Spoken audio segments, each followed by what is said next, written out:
एक और अच्छा सा प्यारा सा क्वेश्चन आपके लिए लाए हैं बेटा। एक बार कोशिश जरूर किया करिए।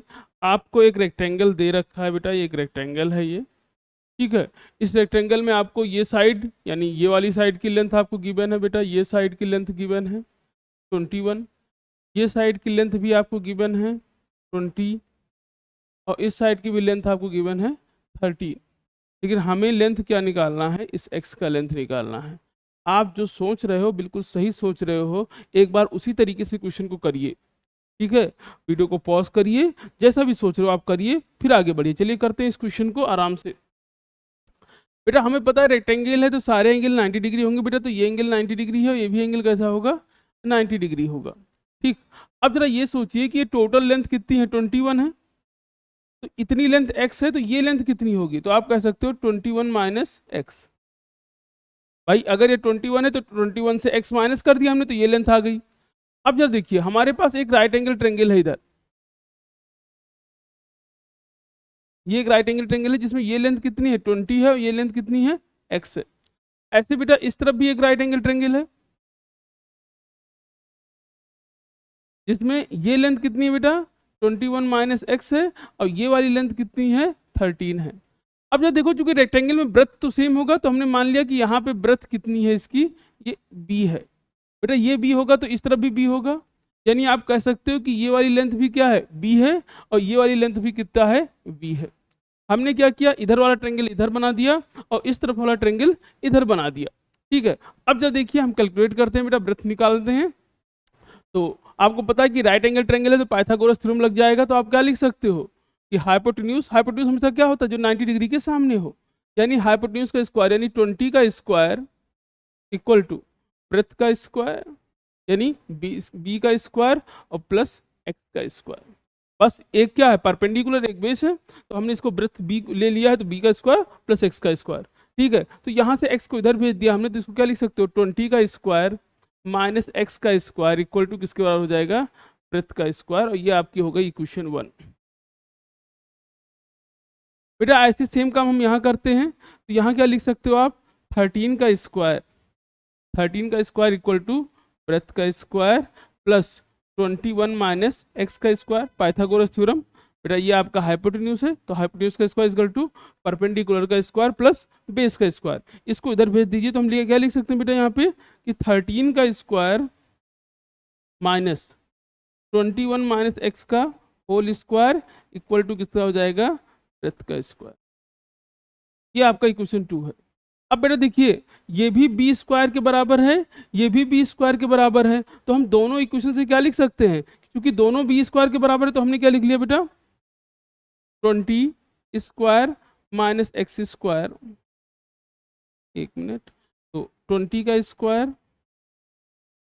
माइनस एक्स का स्क्वायर इक्वल टू, बेटा इस बी स्क्वायर की जगह हमने इस बी स्क्वायर की वैल्यू रख दी, यानी इक्वेशन 1 और इक्वेशन 2 की मदद से आप ये लिख सकते हो। यानी यहाँ पे आपने लिख लिया 13 का स्क्वायर माइनस 21 माइनस एक्स का होल स्क्वायर।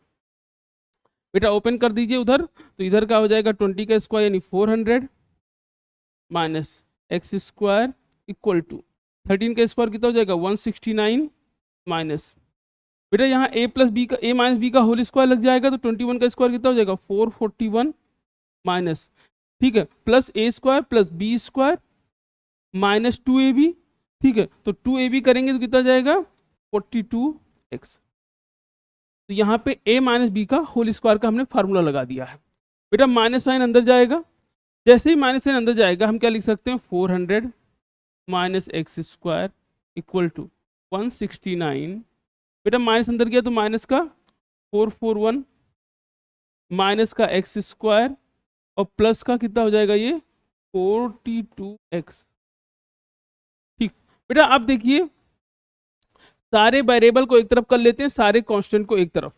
तो हमने क्या किया बेटा, इधर आपके पास 400 था, आप चाहो तो इसको सिंप्लीफाई करके करो, आप चाहो तो इकट्ठा भेज दो इधर, ठीक है, जो आपको सुटेबल लगे। यानी हमने बेटा क्या कर दिया, तो सिंप्लीफाई करना है, ठीक, यानी 400, ठीक है, उधर से बेटा आएगा आपके पास क्या है 441, ठीक, सॉरी ये आ जाएगा प्लस में, इधर आ जाएगा माइनस का 169, ध्यान से देख लीजिए आप। ठीक है बेटा, ये 441 इधर माइनस में, इधर आएगा प्लस में, और 169 इधर कैसा है प्लस में, तो इधर आएगा तो हो जाएगा माइनस में। अब 6x² को उधर भेजेंगे तो माइनस में हो जाएगा बेटा। तो हम उधर के लिए क्या लिख सकते हैं, इधर के लिए आप लिख सकते हो ठीक x², और पहले से इधर माइनस का x² है, और प्लस का आपके पास है 42, प्लस का हमारे पास इधर 42x। अब चलो देखिए बेटा, ऐड कर दीजिए इसको, तो ये कितना हो जाएगा, ये आपका हो जाएगा 841 माइनस 169 इक्वल टू, ये आपका कैंसिल आउट हो गया, और ये बचेगा 42x। बेटा इसको माइनस कर दीजिए तो ये आ जाएगा 2, ठीक 7 माइनस 9 2, यहाँ पे 3, ठीक। तो अब बेटा इसको माइनस कर लेते हैं, तो ये क्या हो जाएगा 11 माइनस, आप इसको सिंप्लीफाई कर लेना अपने तरीके से, तो 11 माइनस 9 आपका आ जाएगा 2, यहाँ पे जाएगा 2, क्या जाएगा 6। तो आपका माइनस करने पे कितना आ गया बेटा 672 इक्वल टू, इसके पास क्या है 42x है, तो x से डिवाइड करिए, यानी 672 डिवाइड बाई 42 इक्वल टू कितना आ जाएगा x। आप बेटा 14 से काट दीजिए या 7 से काट दीजिए, 7 से काट देते हैं, 7 6 जा, ये आ जाएगा, 7 से इसको काटेंगे 63, अब बेटा 6 से काट दीजिए तो ये आ जाएगा 16। तो यहाँ पे x की वैल्यू कितनी आ गई है 16। बहुत ही प्यारा सा आंसर आ गया, सीधा सीधा। थैंक यू बेटा, thank you so much. Channel को सब्सक्राइब करिए, वीडियो को लाइक करिए, ठीक है। और बहुत ही आसान वे में मैंने आपको बताया है, थोड़ा सा कैलकुलेशन पे अगर आप ध्यान रखेंगे तो और जल्दी क्वेश्चन को कर देंगे। Thank you again.